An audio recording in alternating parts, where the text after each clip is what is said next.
Ganito nga pala kaganda ang Tinshui Park dito sa Hong Kong. Hello everyone! Lizelle is here who's living in Hong Kong, and for today's video, ipapakita ko sa inyo kung gaano nga ba kaganda ang Tinshui Park. So ito ay malapit lang po sa amin.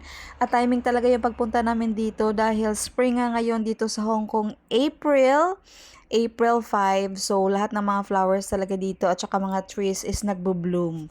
So, sa entrance pala ng park, ito na agad yung bubungad sa atin. Yung napakaraming flower at merong mga, ano ba yung sa mga likod natin, no? Mga squirrel ata yan or I don't know. Ayan, so syempre nag-aura-aura na dyan ang person while yung aking kaibigan ay gagawa pa ng reel sa kanya ding ipopost sa kanyang profile.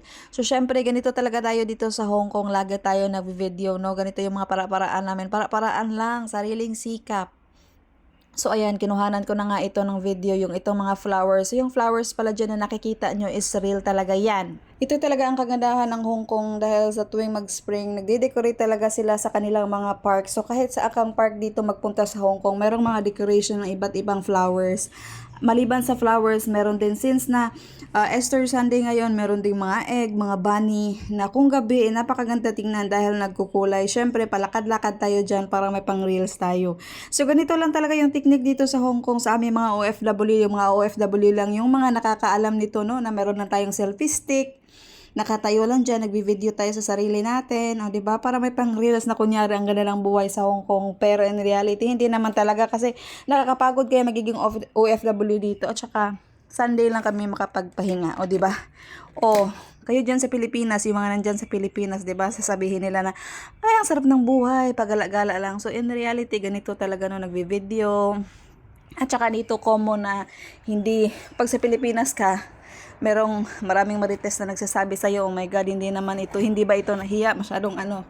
Maraming kino-comment, lahat-lahat na lang pakialaman, char. Pero dito sa Hong Kong, mind your own business. Walang nakikialam sa iyo kung anong gagawin mo sa buhay mo. At saka, kahit na mag-video-video kaya dyan, nakatayo yung cellphone mo, walang magnanakaw dyan.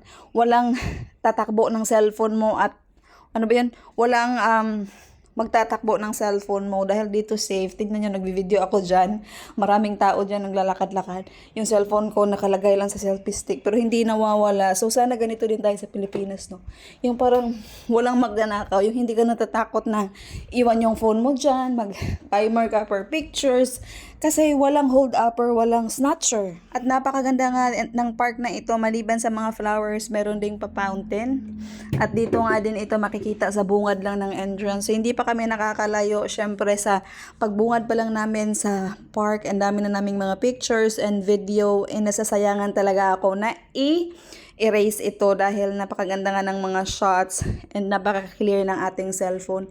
Kaya naman dapat gawa natin to ng voice over at i-upload natin sa ating YouTube channel para mapanood natin soon. And maliban dyan, meron din itong boating o ito. Pag meron kang electric boat na merong remote, pwede kang magpatakbo dito, di ba?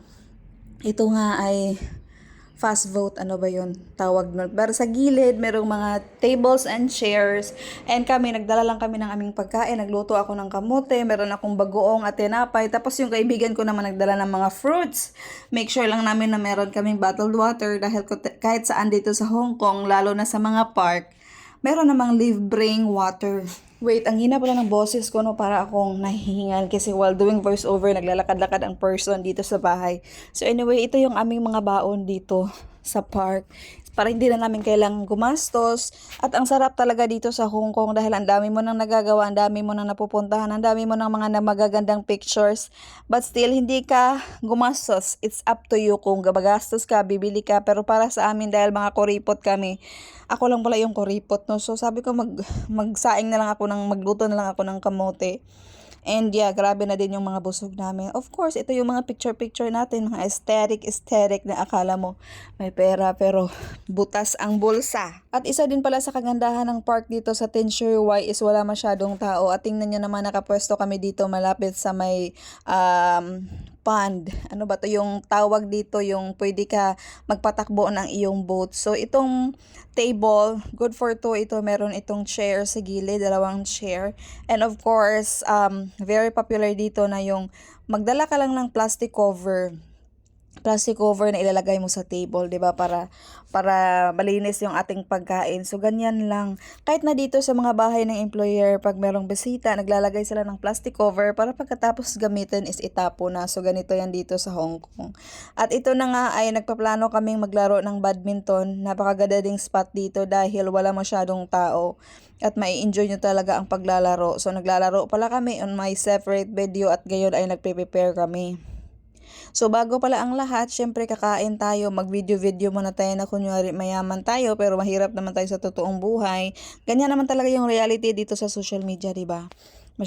Marami na nagpe-pretend. Pero as long as wala naman tayong tinatapakan, wala naman tayong utang na hindi binayaran or utang na tinatakbuhan. So, mind your own business na lang, no, 'di ba? So ganito nga nagbi-video kami at of course, sabi ng kaibigan ko, dapat dalawa tayo diyan para may pang reels. O, diba? Marami na a-adding ngayon sa reels. Alam ko, hindi lang ako, baka kayo rin. At ganito na nga lang ang kinakain ng person, no? Ng dalawang person at busog na busog kami. So, kailangan talaga namin busogin yung aming mga sarili bago kami maglaro ng badminton. So, medyo makulimlim pala ngayon dito sa Hong Kong dahil ang sabi ng observatory or ng weather forecast ay uulan daw. Pero walang makapagpigil sa amin paglalaro ng badminton kahit na maulan at excited nga kami at we are ready. At alam niyo ba, ang saya-saya ko dito dahil I only spend $50 a day and then tuwang-tuwa ako kasi yung kaibigan ko kasing isang kasama ko dyan isosyalin yan pero ngayon nakasama niya ako na brainwash ko na siya or na-influence ko na siya sa pagiging kuripot.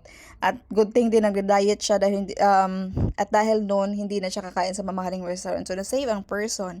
'Di ba? Ang mahal kasi pagkakain pa sa restaurant, yung mga pagkain namin ito healthy naman at nakakabusog. Kaya ito na lang. So ganito yung namin dito, life hack sa Hong Kong. Baka akalain ng mga kakilala namin na ang sarap ng buhay namin at ang dami na naman pera. Diyos ko, grabe yung pagtitipid ng mga person. Sadyang maganda lang talaga yung place na pinupunta.